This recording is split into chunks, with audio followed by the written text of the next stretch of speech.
Howdy. Today we're going to read Alma chapter 56. And before we begin, I invite you to pause and say a prayer and ask for discernment so you can get out what you're supposed to. If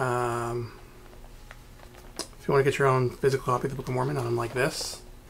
You can send me an email at thetruthaboutwaffles@gmail.com and I will send you a copy on my dime and write my testimony somewhere inside where there's available space. Alternatively, you can get one from the church. There's a link in the description you can do that with. There's also links you can use to access the Gospel Library app for your Windows, Android, or iOS device. And you can also just access the Gospel Library online through lds.org. And yeah, you should take notes while you listen to me or while you read along, so that anything that jumps out, you can have it captured so you can go back over it later to maybe, I don't know, review. And try to find out on your own what it means or why it jumped out at you. Or if not, you can always ask somebody else for help. But yeah, so let's get started. Alma chapter 56. It's kind of a long one. It's like 57 verses, I think. Anyway. And now it came to pass, in the commencement of the 13th year, 30th, not 13th, of the reign of the judges, on the second day in the first month, Moroni received an epistle from Helaman, stating the affairs of the people in the quarter of the land, in that quarter of the land. And these are the words which he wrote, saying, My dearly beloved brother Moroni, as well in the Lord as in the tribulations of our warfare. Behold, my beloved brother, I have somewhat to tell you concerning our warfare in this part of the land. Behold, 2,000 of the sons of those men whom Ammon brought down out of the land of Nephi. Now ye have known that these were descendants of Laman, who was the eldest son of our father Lehi. That's kind of confusing the way they wrote it. Now I need not rehearse unto you concerning their traditions or their unbelief, for thou knowest concerning all these things. Therefore it sufficeth me that I tell you that 2,000 of these young men have taken their weapons of war, and would that I should be their leader. And we have come forth to defend our country. And now ye also know concerning the covenant which their fathers made, that they would not take up their weapons of war against their brethren to shed blood. But in the 26th year, when they saw our afflictions and our tribulations for them, they were about to break the covenant which they had made and take up their weapons of war in our defense. But I would not suffer them that they should break this covenant which they had made, supposing that God would strengthen us, insomuch that we would not suffer more because of the fulfilling the oath which they had taken. But behold, here is one thing in which we may have great joy. For behold, in the 26th year, I, Helaman, did march at the head of these 2,000 young men to the city of Judea, to assist Antipas, whom ye had appointed a leader over the people of that part of the land. And I did join my 2,000 sons, for they are worthy to be called sons, to the army of Antipas, in which strength Antipas did rejoice exceedingly. For behold, his army had been reduced by the Lamanites, because their forces had slain a vast number of our men, for which cause we have to mourn. Nevertheless, we may console ourselves in this point, that they have died in the cause of their country and of their God, yea, and they are happy. And the Lamanites had also retained many prisoners, all of whom were chief captains, for none other have they spared alive. And we suppose that they are now at this time in the land of Nephi. It is so if they are not slain. And now these are the cities which the Lamanites have obtained possession by shedding of the blood of so many of our valiant men. The land of Manti, or the city of Manti, and the city of Sisaram, and the city of Cumeni, and the city of Antipara, or Antipara. I like Antipara better. And these are the cities which they possessed when I arrived at the city of Judea. And I found Antipas and his men toiling with their might to fortify the city. Yea, and they were depressed in body as well in spirit. For they had fought valiantly by day, and toiled by night to maintain their cities, and thus they had suffered great affliction of every kind. And now they were determined to conquer in this place or die. Therefore you may suppose that this little force which I brought with me, yea, those sons of mine, gave them great hopes and much joy. And now it came to pass that when the Lamanites saw that Antipas had received a greater strength to his army, they were compelled by the orders of Ammoron to not come against the city of Judea, or against us to battle. And thus were we favored of the Lord. For had they come upon us in this our weakness, they may have perhaps destroyed our little army. But thus were we preserved. They were commanded by Ammoron to maintain those cities which they had taken. And thus ended the 26th year.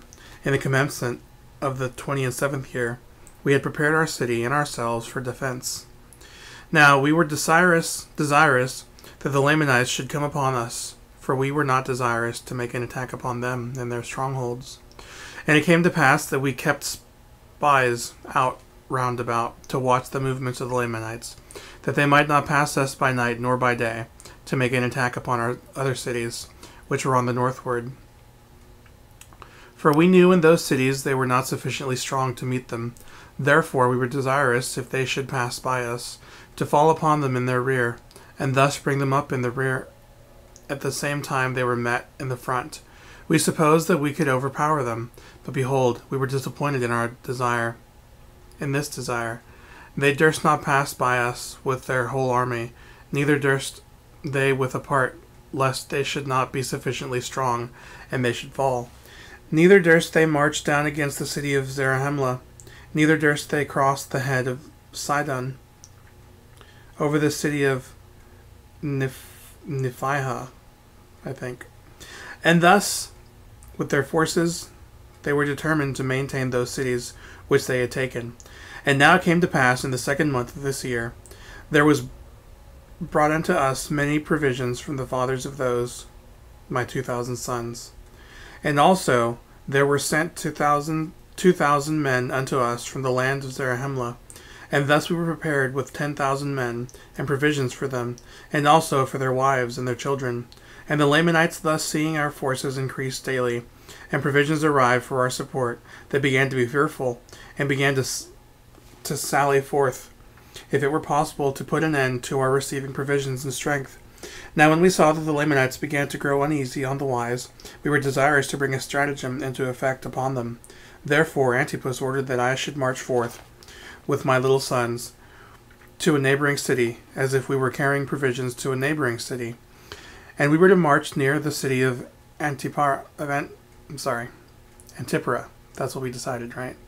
As if we were going, that's what I decided, to the city beyond, and the borders by the seashore. And it came to pass that we did march forth, as if with our provisions, to go to that city. And it came to pass that Antipas did march forth with a part of his army, leaving the remainder to maintain the city. But he did not march forth until I had gone forth with my little army, and came near the city Antipara. And now in the city Antipara were stationed the strongest army of the Lamanites, yea, the most numerous. And it came to pass that when they had been informed by their spies, they came forth with their army, and marched against us. And it came to pass that we did flee before them northward, and thus we did lead away the most powerful army of the Lamanites, yea, even to a considerable distance, insomuch that when they saw the army of Antipas pursuing them with their might, they did not turn to the right, nor to the left, but pursued their march in a straight course after us. And as we suppose, it was their intent to slay us before Antipas should overtake them, and this that they might not be surrounded by our people. And now Antipas, beholding our danger, did speed the march of his army, but behold, it was night. Therefore they did not overtake us, neither did Antipas overtake them. Therefore we did camp for the night. And it came to pass that before the dawn of the morning, behold, the Lamanites were pursuing us. Now we were not sufficiently strong to contend with them. Yea, I would not suffer that my little sons should fall into their hands. Therefore we did continue our march, and we took our march into the wilderness. Now they durst not turn to the right nor to the left, lest they should be surrounded. Neither would I turn to the right nor to the left, lest they should overtake me. And we could not stand against them, but be slain. And they would make their escape, and thus we did flee all that day into the wilderness, even until it was dark. And it came to pass that again, when the light of the morning came, we saw the Lamanites upon us, and we did flee before them. But it came to pass that they did not pursue us far before they had halted, and it was in the morning of the 3rd day of the 7th month.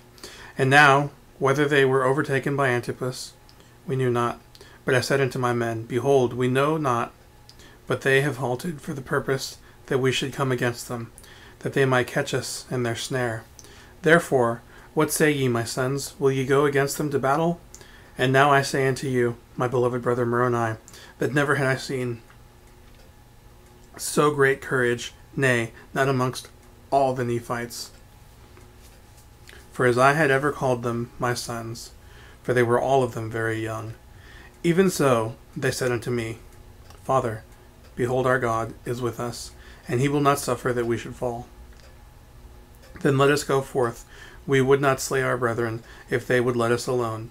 Therefore let us go, lest they should overpower the army of Antipas. Now they never had fought, yet they did not fear death, and they did think more upon the liberty of their fathers than they did upon their lives. Yea, they had been taught by their mothers that if they did not doubt God, God would deliver them. And they rehearsed unto me the words of their mothers, saying, We did not doubt, our mothers knew it. And it came to pass that I did return with my 2,000 against these Lamanites, who had pursued us. And now, behold, the armies of Antipas had overtaken them, and a terrible battle had commenced. The army of Antipas, being weary because of their long march in so short a space of time, were about to fall into the hands of the Lamanites. And had I not returned with my 2,000, they would have obtained their purpose. For Antipas had fallen by the sword, and many of his leaders, because of their weariness, which was occasioned by the speed of their march. Therefore the men of Antipas, being confused because of the fall of their leaders, began to give way to the Lamanites. And it came to pass that the Lamanites took courage and began to pursue them, and thus were the Lamanites pursuing them with great vigor, when Helaman came upon their rear with his 2,000, and began to slay them exceedingly, insomuch that the whole army of the Lamanites halted and turned upon Helaman. Now when the people of Antipas saw that the Lamanites had turned them about, they gathered together their men and came again upon the rear of the Lamanites. And now it came to pass that we, the people of Nephi, the people of Antipas, and I, with my 2,000, did surround the Lamanites, and did slay them, yea, insomuch that they were compelled to deliver up their weapons of war, and also themselves as prisoners of war. And now it came to pass that when they had surrendered themselves up unto us, behold, I numbered those young men who had fought with me, fearing lest there were many of them slain. But behold, to my great joy, there had not one soul of them fallen to the earth. Yea, and they had fought as if with the strength of God. Yea, never were men known to have fought with such miraculous strength, and with such mighty power did they fall upon the Lamanites, that they did frighten them. And for this cause did the Lamanites deliver themselves up as prisoners of war. And as we had no place for our prisoners, that we could guard them, to keep them from the armies of the Lamanites, therefore we sent them to the land of Zarahemla, and departed those men who were not slain of Antipas with them. And the remainder I took and joined them up to my stripling Ammonites, and took our march back to the city of Judea. Alright, so thanks for watching, and I will see y'all later.